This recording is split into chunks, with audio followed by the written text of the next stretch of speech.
Hello साथियों, नमस्कार। स्वागत है गुरुजी ज्ञान क्लासेस फॉर यू में। तो साथियों, बच्चों, आप सभी के लिए ये जो क्वेश्चन है रसायन विज्ञान पर आधारित है। क्लास 12th के बच्चों के लिए अब केमिस्ट्री का एग्जाम्स होगा, बोर्ड परीक्षाएं आपकी नज़दीक हैं। तो साथियों, इसी कड़ी में मैंने ये ऑब्जेक्टिव टाइप क्वेश्चन, बहुविकल्पी क्वेश्चन आप लोगों के लिए तैयार किए हुए हैं कि आपको एक जगह में सारी चीज़ें मिल जाए। तो ये पहली शुरुआत है आज क्लास 12th के बच्चों के लिए।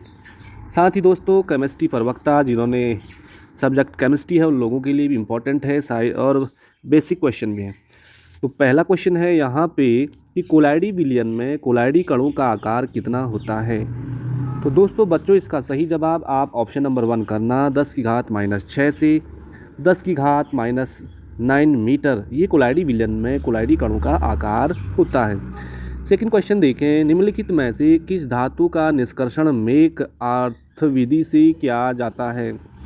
AgFeCuNe। तो दोस्तों इसका सही जवाब हो जाएगा Ag जो चांदी है दोस्तों, इसका निष्कर्षण मेक आर्थर विधि से किया जाता है। बढ़ते हैं फ्रेंड्स अगला क्वेश्चन पे। थर्ड देखिए, लवण सेतु में KCl प्रयुक्त होता है। साथियों देखिए इसका आंसर कि लवण सेतु में KCl प्रयुक्त होता है, क्योंकि इसका आंसर हो जाएगा ऑप्शन नंबर डी राइट करना। K पॉजिटिव और Cl- आयनों के चालकत्व लगभग बराबर होते हैं, तो ये इसका आंसर है। बढ़ते हैं फ्रेंड्स अगले क्वेश्चन में। चौथा क्वेश्चन है, दूध क्या है बोलेगा ना। दूध क्या है कहेगा साथियों, दूध। तो साथियों दूध आपका आंसर हो जाएगा जल में परिक्षेपित वसा है। Option number 1 is right. दूध क्या हो जाएगा, जल में परिक्षेपित वसा। ऑप्शन नंबर 1 बिल्कुल आपका सही आंसर है। अगला देखिए फ्रेंड्स, पांचवा क्वेश्चन, किसी गैस के ठोस सतह पर अधिशोषण की मात्रा निर्भर करती है। ठोस सतह पर अधिशोषण की मात्रा निर्भर करती है गैस के ताप पे, गैस के प्रेशर पे और गैस की प्रकृति पे। तो दोस्तों इसका सही जवाब है आपका राइट हो जाएगा कि गैस की ठोस सतह पर अधिशोषण की मात्रा निर्भर करती है उपर्युक्त सभी पर। ऑप्शन नंबर डी बिल्कुल आपका राइट ऑप्शन है। बढ़ते हैं दोस्तों अगली क्वेश्चन में। अगला क्वेश्चन है आपका यहाँ पे कि निम्न में कौन सी धातु प्रकृति में मुक्त अवस्था में पाई जाती है। सोडियम, लोहा, जिंक और प्लेटिनियम। तो साथियों प्रकृति में मुक्त अवस्था में पाई जाने वाली जो धातु हो जाएगी यहाँ पे मेटल, वो हो जाएगा प्लेटिनियम। प्लेटिनियम आपका बिल्कुल सही जवाब है। अगला देखिए सातवां क्वेश्चन कि which of the following gases is red absorb by the active क्या है ये, चारकोल। तो साथियों इसका सही जवाब हो जाएगा ऑप्शन नंबर डी बिल्कुल SO2 readily absorb by active charcoal. तो SO2 आपका सही आंसर हो जाएगा। अगला देखिए दोस्तों बहुत ही ज़्यादा इम्पोर्टेंट, यहाँ पे लिखा है SO2 + O2 और V2O5। यहाँ पे ये अभिकर्मक है और बनेगा SO3। एक उदाहरण है यहाँ पे बैलेंस कर रखा है। तो दोस्तों ये हो जाएगा आपका विषमांग उत्प्रेरण का हो जाएगा। क्या हो जाएगा, क्योंकि यहाँ पे ये विषमांग हो जाएगा। अगला बढ़ते हैं फ्रेंड्स, अगला क्वेश्चन है कि लोहा धातु के निष्कर्षण में प्रदावण की विधि से बनने वाला धातुमल की रासायनिक संरचना है। तो साथियों क्वेश्चन दमदार हैं, थोड़ी आपको 1-2 बार पढ़ना है। तो इसका सही जवाब आ रखा है CaSiO3। साथियों लोहा धातु के निष्कर्षण में प्रदावण की विधि से बनने वाला धातुमल है, संरचना है।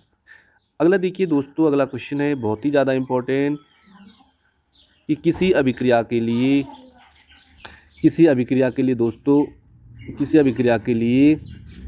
T12 अभिक्रिया की कोटि कितनी होगी। अर्धआयु काल के लिए जो अभिक्रिया की कोटि होगी तो दोस्तों 2 हो जाएगी। ऑप्शन नंबर डी यहाँ पे बिल्कुल आपका सही जवाब होगा।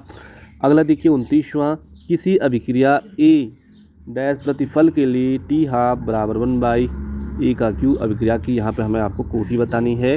तो इसका ऑप्शन नंबर सी हो जाएगा 4।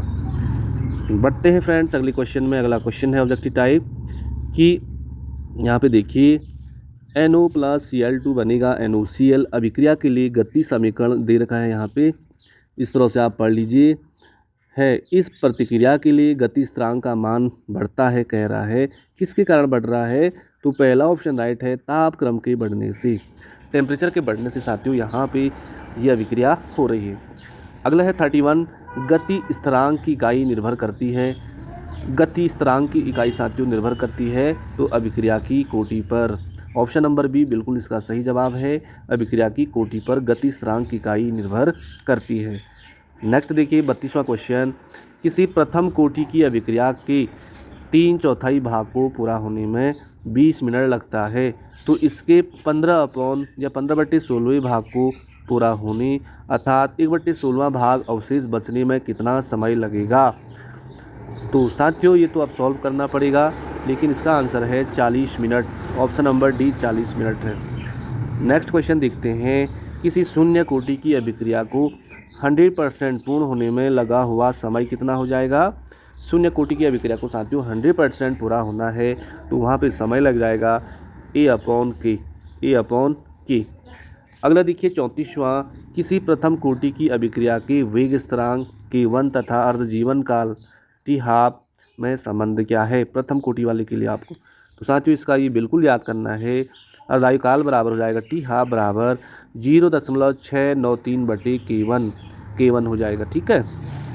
अगला है साथियों 35 क्वेश्चन, गति समीकरण आपको दे रखा है कि यहाँ पे ये दे रखे हैं A 3/2 B की पावर 1/2 के लिए प्रतिक्रिया की कोटि क्या होगी। साथियों यहाँ पे इसका आंसर आ रखा है। ऑप्शन नंबर 1 बिल्कुल आपका सही जवाब हो जाएगा। अगला देखिए 36वां क्वेश्चन, किसी प्रथम कोटि की अभिक्रिया का अर्ध जीवन काल 14 सेकेंड है तो प्रारंभिक सांद्रता को 1/8वां भाग हो जाने में समय लगेगा। साथियों इसका आंसर है 42 सेकेंड। इसको आपको याद रखना है 42 सेकेंड। बढ़ते हैं फ्रेंड्स अगले क्वेश्चन में। अगला क्वेश्चन है कि निम्न में कौन गर्म तथा सांद्र NaOH में घुलनशील है। तो यहाँ पे देखिए आंसर साथियों इसका कि निम्न में कौन गर्म तथा सांद्र NaOH में घुलनशील है। तो जिंक साथियों, जो जिंक है, जिंक धातु, ये गर्म तथा सांद्र NaOH में क्या है, घुलनशील है। अगला देखिए 43, कौन प्रथम संक्रमण श्रेणी से संबंधित नहीं है। 3D साथियों जो डी ब्लॉक एलिमेंट्स है उनमें से जो प्रथम संक्रमण जो सीरीज है उनमें से कौन सा एलिमेंट्स नहीं है। तो ये हो जाएगा Ag वाला। Ag नहीं है, सिल्वर नहीं है, बाकी आयरन है, वैनेडियम है, कॉपर, ये सारे फर्स्ट D1 श्रेणी के सीरीज हैं। अगला देखिए 44वां, निम्न में कौन सा जलीय माध्यम में रंगहीन विलयन बनाता है। तो साथियों स्कैंडियम 3+ चार्ज जिस पे लगा हुआ है, वैनेडियम, क्रोमियम, टाइटेनियम और स्कैंडियम है ना, यहाँ पे आपको बताना है कि जो जलीय माध्यम में रंगहीन विलयन बनाता है, जिसका कोई रंग ही नहीं होता है, वो है स्कैंडियम 3+ चार्ज वाला। अगला देखिए प्रथम कतार के संक्रमण तत्वों का सबसे सामान्य ऑक्सीडेशन जो स्टेज होती है, अवस्था होती है, कितनी होती है, +2। जो प्रथम 3D के जो संक्रमण श्रेणी के तत्व हैं उनकी जो सामान्य ऑक्सीकरण अवस्था होती है +2 होती है। बढ़ते हैं फ्रेंड्स अगले क्वेश्चन में। अगला है संक्रमण तत्व जो महत्तम ऑक्सीकरण अवस्था दर्शाती है। मैग्नीज है, +5 के आसपास दिखाती है, प्लेटिनियम है या Fe है या निकिल है। साथियों सभी ये डी ब्लॉक एलिमेंट्स हैं, लेकिन जो सबसे ज़्यादा ऑक्सीडेशन अवस्था दर्शाती है इनमें से वो मैग्नीज हो जाएगा, Mn मैग्नीज। अगला क्वेश्चन देखिए, निम्नलिखित में कौन सा धातु साधारण तापक्रम पे द्रव होता है। धातु बोलेगा साथियों तो पारा या Hg, इसको मरकरी भी बोलते हैं, वो आपको याद रखना है। और यदि यहाँ पे अधातु बोलेगा तो ब्रोमीन आपको याद रखना है। लेकिन यहाँ पे धातु साधारण तापक्रम पे द्रवस्था में रहता है कमरे के तापमान पे, तो वो पारा है, मरकरी।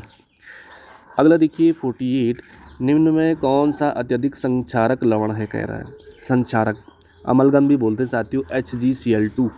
मर्करी क्लोराइड बोलते हैं इसको, HgCl2।